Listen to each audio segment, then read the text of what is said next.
नमस्कार दोस्तों, मैं हूं रवि और स्वागत है आप सभी का education of everything YouTube channel पर। दोस्तों, आज के इस वीडियो में हम एयरफोर्स का वाई ग्रुप का प्रैक्टिस सेट करने वाले हैं, जो कि रीजनिंग का और जीके का हम प्रैक्टिस सेट करते हैं। तो चलिए फिर स्टार्ट करते हैं आज की इस वीडियो को। तो देखिए दोस्तों, सबसे पहला क्वेश्चन यहाँ पर है, जो कि है, इसने कहा है कि निम्नलिखित विकल्पों में से कोई यदि शब्दकोश के अनुसार सजाया जाए तो तीसरा शब्द कौन सा होगा। देखिए, कई बार पूछ लेता है कि इनको डिक्शनरी वर्ड्स में से आपका क्वेश्चन है, तो कई बार पूछ लेता है कि डिक्शनरी के हिसाब से आप इनको जो है सजाइए। बट इसने कहा है कि तीसरे अगर हम इनको शब्दकोश के अनुसार, यानी कि वही बताया कि डिक्शनरी वर्ड्स के डिक्शनरी के तरीके से अगर हम इनको सजाए तो कहीं पहला शब्द पूछता है वैसे, बट इसने क्वेश्चन को थोड़ा लेंथी करने के लिए तीसरा शब्द पूछा है। तो अगर यहाँ पर मैं देखूँ तो सबसे पहले हमको पहला शब्द फाइंड करना होगा, फिर दूसरा, और फिर उसके बाद हम तीसरा फाइंड कर सकते हैं। तो एक चीज़ मैं यहाँ पर जो नोट कर रहा हूँ वो ये है कि ई यू तो ये तीन जो शब्द है ये नॉर्मली ये सभी वर्ड्स में है। यहाँ पर चारों के चारों शब्दों में ये जो टी वर्ड, यहाँ तक ये तीन वर्ड है जो ये सभी चारों में है। उसके बाद एक में एच है, उसके बाद आर टी, दो में आर है और दो में एच, तो EUTH आ जाएगा। ठीक है, पहला वर्ड फाइंड कर रहे हैं हम यहाँ पर। ठीक है, तो EUTH आ जाएगा। उसके बाद अगला वर्ड है एच वाले में ए है, तो दोनों में ए है, चलिए ए लिख दिया। EUTHA, फिर दोनों में एन है, एन लिख दिया भाई। EUTHA, फिर कहा है एन ए, तो हम EUTHANA वाला लिखेंगे। ठीक है, तो यानी कि पहला शब्द तो हमारा चौथे वाला होगा, तो ये हो गया पहला शब्द। ठीक है, अब दूसरा फाइंड करेंगे तो दूसरा होगा ये भाई यूथेनाइज जो लिखा हुआ है ये। ठीक है, अब तीसरे की अगर हम बात करें तो इन दोनों में से तीसरा बच गया, सी में से और बी में से, तो तीसरा शब्द फाइंड करना है हमको। EUT तक सेम है, फिर आगे आर भी सेम है, ओ भी सेम है, फिर PH भी सेम है, PH के बाद I भी सेम है और C भी सेम है। तो यानी कि तीसरा शब्द आपका बी ऑप्शन जो है ये वो आपका थर्ड नंबर पर जो है थर्ड नंबर पर ये आएगा। थर्ड नंबर पर हम इसको सजा सकते हैं। ठीक है, तो ये आपका थर्ड नंबर पर आ जाएगा। ठीक है, तो इस प्रकार से कुछ हम इन क्वेश्चंस को करते हैं जो डिक्शनरी वर्ड्स के क्वेश्चन होते हैं। होप कि आपका भी ये क्वेश्चन जो है हो गया होगा अच्छे से। अगला क्वेश्चन है 32वां, देखिएगा ज़रा। इसमें एक आपको रेक्टेंगल बॉक्स दे रखा है और इसमें जो ये आपका क्वेश्चन मार्क है इसकी जगह पर पूछ रखा है कि क्या आएगा। तो देखिए, इसमें एक बहुत ही ज़्यादा सिंपल सा लॉजिक लग रहा है। वो क्या है कि अगर हम इनको जो है ऐसे, मतलब सबसे पहले हम ये वर्ड्स देखते हैं, नीचे ऐसे या फिर ऐसे या फिर ऐसे और या फिर ऐसे भी।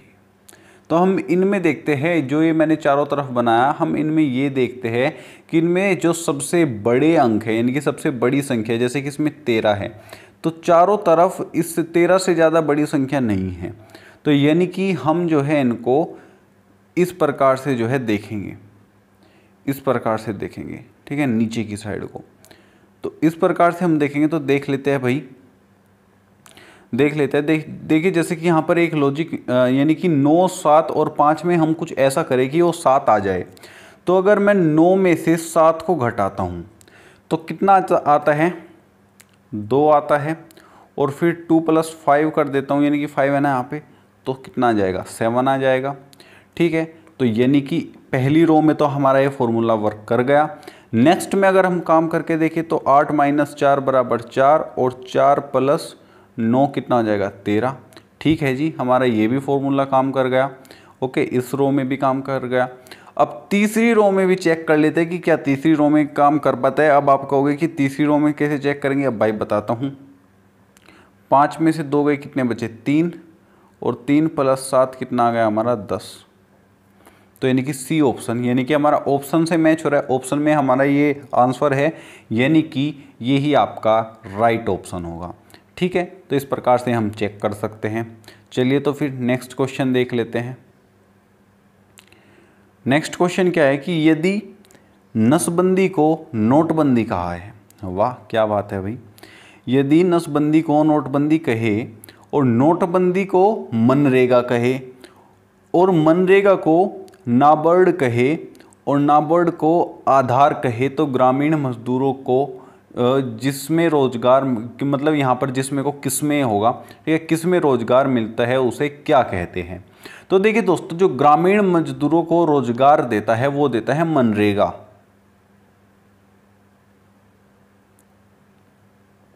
मनरेगा देता है। और मनरेगा को क्या कहा गया है, मनरेगा को कहा गया है नाबार्ड। नाबार्ड मनरेगा को कहा गया है, यानी कि डी ऑप्शन आपका इसका राइट होगा। ठीक है, डी ऑप्शन राइट होगा। ठीक है, चलिए तो फिर नेक्स्ट क्वेश्चन देख लेते हैं। नेक्स्ट क्वेश्चन है हमारा, इस पर थोड़ा जूम करता हूं भाई। ये है कि रिक्त स्थानों को विकल्प में दिए गए क्रम से अक्षरों में से तर्कपूर्ण रूप से चुने। और थोड़ा जूम करते हैं। ठीक है, ये पूरा ही क्वेश्चन आ रहा है बस। अब ये देखिए, अब सबसे पहले हम इनको गिन लेंगे एक बार, जैसे कि मैंने आपको पिछली वीडियो में बताया था कि 1 2 3 4, सॉरी ये खाली स्थान भी गिनेंगे, 1 2 3 4 5 6 7 8 9 10 11 12 13 14 15 16 17। तो भाई ये 17 है। ठीक है, तो ये जो है 17 है आपके। ओके, कितने हैं ये, 17। अब 17 है और हमारे पास वर्ड कितने हैं, 1 2 3 4 वर्ड हैं और 4 ही हमारे ब्लैंक है। ओके, तो अब हम इनके है ना पार्टीशन करेंगे। तो 17 के तो हम बराबर बराबर पार्टीशन कर नहीं सकते, तो हमको एक कम करना पड़ेगा या फिर एक एक्स्ट्रा तो हम जोड़ नहीं सकते। तो हम 16 अगर हम करें तो हम इसमें 4 के पार्टीशन कर सकते हैं। ठीक है, तो 1 2 3 4, या फिर हम 5 के पार्टीशन कर सकते हैं, या फिर आप सिंपल इनमें जो है ऑप्शंस रख कर देख सकते हो। ऑप्शन से जल्दी हो जाएगा ये क्वेश्चन। ठीक है, अगर ऐसे नहीं बन रहा है तो पहले देख लेते हैं। GJ4 अगर हम पहला ऑप्शन रखें तो GJ4O4, तो कोई सेंस नहीं बन रही है इस चीज़ की, इसको हटाइए। तो GJO4G, ये भी कोई सेंस नहीं बन रही है। GJGO4G, इसकी कुछ 1% थोड़ा मेरे को लग रहा है। ठीक है, तो इसको एक बार हम 1% लिख लेते हैं। अगला एक बार और चेक कर लेते हैं, वो है GJIO4G। ओके, यहाँ पर मैं एक चीज़ देख पा रहा हूँ कि अगर मैं यहाँ पर आई लिखूँ जो कि यहाँ पर दिया गया है, तो यहाँ पर बन रहा है GO4G बन रहा है भाई, यहाँ पे GO4G। और फिर यहाँ पर भी अगर मैं रखूँ तो यहाँ पर भी फिर ये GO4G बन जाता है।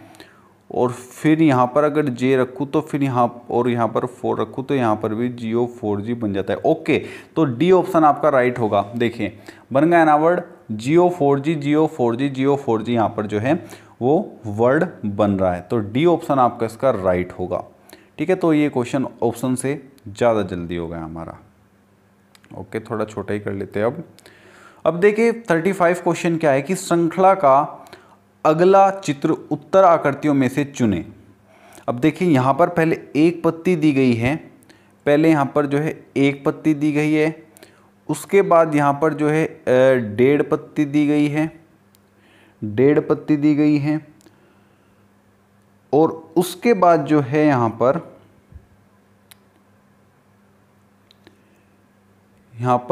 जो है 2.5 पत्ती दी गई है।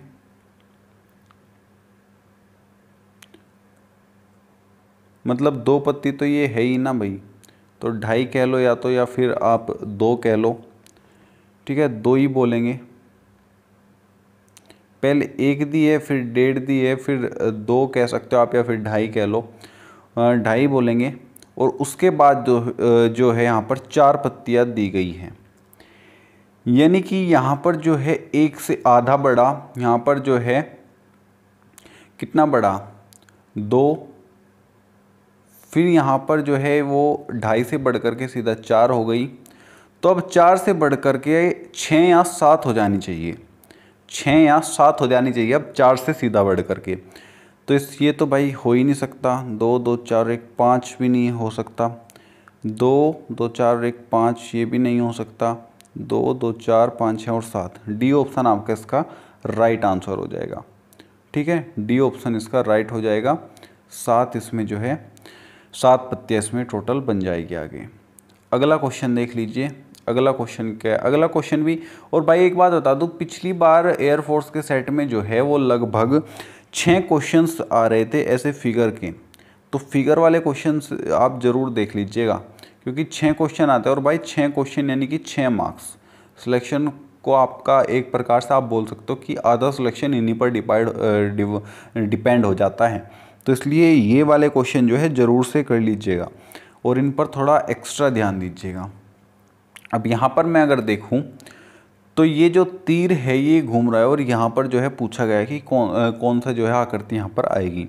तो ये तीर यहाँ से यहाँ तक पहले ऐसे चला, यानी कि ये 45 डिग्री रिटर्न हुआ, 45 डिग्री घूमा। उसके बाद ये मैं यहाँ पर कह सकता हूँ कि ये लगभग या तो ये 45 डिग्री घूमेगा या फिर ये 90 डिग्री घूमेगा।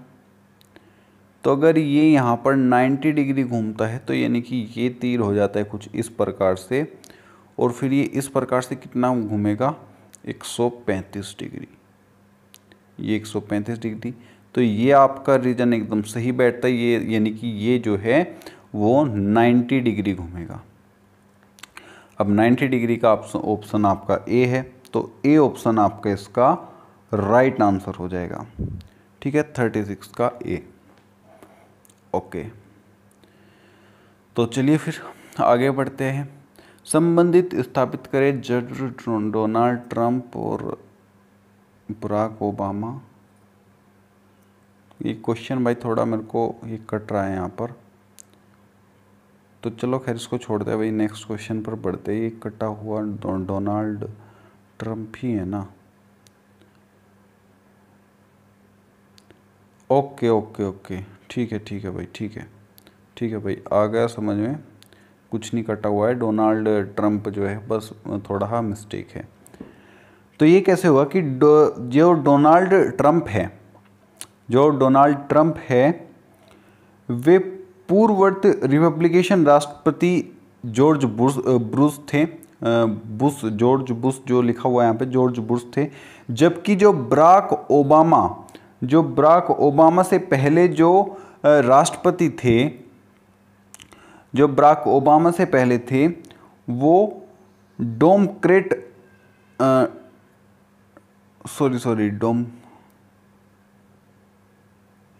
वो जो है वो बिल क्लिंटन थे, bill Clinton.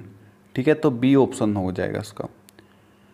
Okay, Donald Trump से पहले जॉर्ज बुश थे और बराक ओबामा से पहले जो है बिल क्लिंटन थे, क्लिंटन जो भी आप बोलना चाहो, क्लिंटन जी बिल्कुल। तो देखिए यहाँ पर आपका रीजनिंग के क्वेश्चन के साथ थोड़ी सी आपकी जीके भी यहाँ पर यूज़ हो जाती है। तो इस प्रकार से ये, इसको आप बताओ भाई, इसको आप क्या बोलोगे? इसको आप जीके का क्वेश्चन बोलोगे या फिर आप इसको रीजनिंग का क्वेश्चन बोलोगे? है ना, थोड़ा दिमाग चलाने वाला क्वेश्चन था।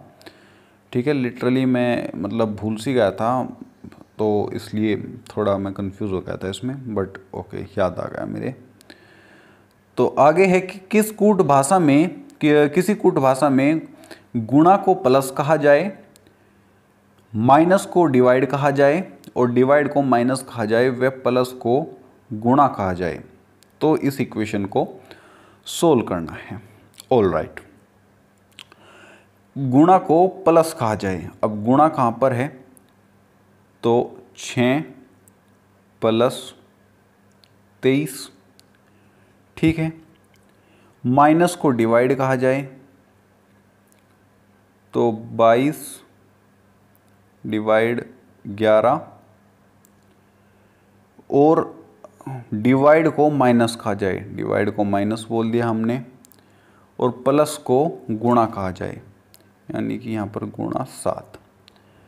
ठीक है, तो इसको थोड़ा भाई प्रॉपर लिख लेते हैं क्योंकि क्वेश्चन के ऊपर चला गया। तो भाई ये इक्वेशन बनी है हमारी 7 गुणा 22 डिवाइड बाई 11 माइनस 6 प्लस 23। अब इसको सोल्व करना है, कर देते हैं। 11 दूनी 22 यानी कि 7 दूनी 14 माइनस 6 प्लस 23। ठीक है, ये इक्वेशन बन गई।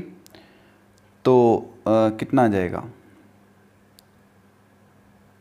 31 आ जाएगा भाई, 31। तो 31 is the right answer, 31 right answer है। ठीक है, तो कुछ भी ऐसा था नहीं इस क्वेश्चन में।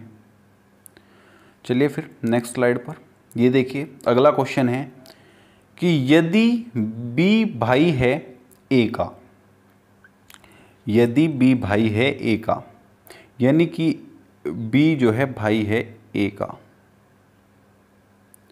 B यानी कि मेल है। B यदि B भाई है A का, B पिता है E का, B जो है वो E का पिता है, B जो है वो पिता है E का, E का ये B जो है वो फादर है, यानी कि E नीचे आ जाएगा। C B का पिता है, C जो है वो B का पिता है, यानी कि A का भी पिता होगा, C B का पिता है। ओके, अब ये भी मेल है। ठीक है, और D E की माता है, D जो है वो E की माता है, D जो है वो E की माता है, यानी कि ये फीमेल हो जाएगी। तो क्या पूछा है कि C E का कौन है? तो C E का कौन हुआ? दादा हुआ भाई, दादा। ठीक है, C E का दादा हुआ। ओके, क्वेश्चन समझ में आ गया होगा। तो इन रिलेशन ब्लड रिलेशन वाले क्वेश्चन को इस प्रकार से ऊपर नीचे लिख करके आसानी से हो जाते हैं। आगे है क्वेश्चन क्या है कि रूड को RUDE, रूड को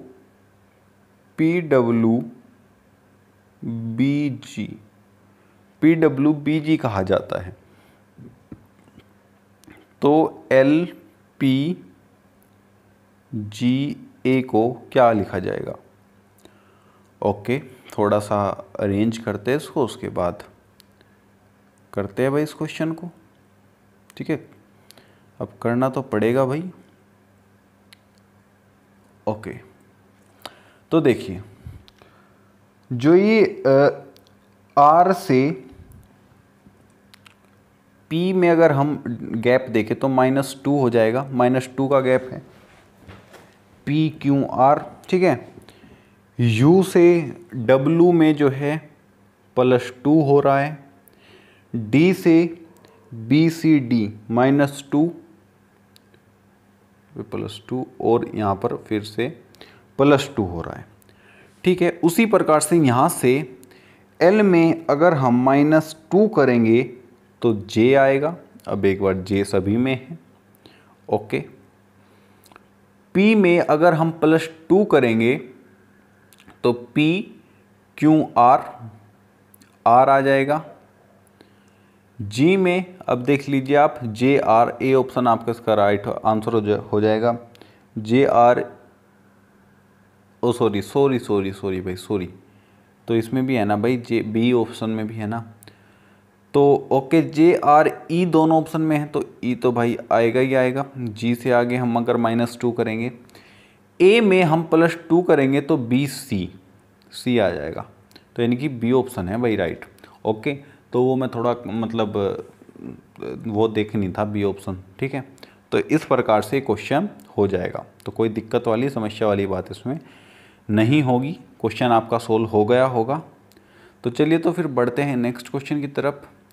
ऋग्वेद में कितने मंडल है? जीके का क्वेश्चन है भाई, धार्मिक क्वेश्चन है थोड़ा। 10 मंडल होते हैं पता। और ये ऋग्वेद, सामवेद, अथर्ववेद, ये भी ये वेद है, ये आपको याद कर लेने चाहिए एक बार से। अगला क्वेश्चन है कि पानीपत की प्रथम लड़ाई में बाबर ने किसे पराजित किया था? जो पानीपत की प्रथम लड़ाई थी उसमें बाबर ने किसे पराजित किया था? तो जो ये पानीपत की लड़ाई हुई थी ये सन 1526 में हुई थी भाई। सन 1526 में जो है पानीपत की लड़ाई हुई थी। और काबुल के तैमूर शासक जाहिर उद्दीन मोहम्मद बाबर की सेना ने जो दिल्ली के सुल्तान थे, कौन थे दिल्ली के सुल्तान जिसको हराया था? वो थे इब्राहिम लोदी।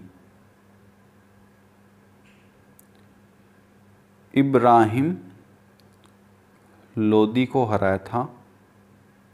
1956 में युद्ध हुआ था, ठीक है। और इनकी बहुत बड़ी सेना थी जिसको जो है बाबर ने हराया था, ठीक है, इब्राहिम लोदी को 1526 में, ठीक है।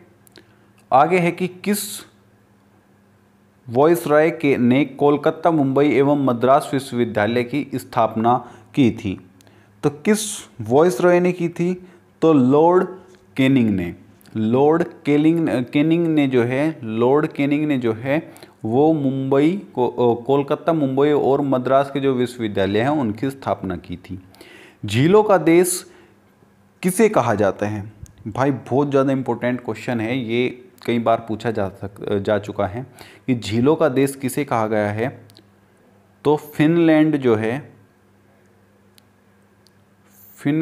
है इसको जो है झीलों का देश कहा गया है, ठीक है, झीलों का देश कहा गया है।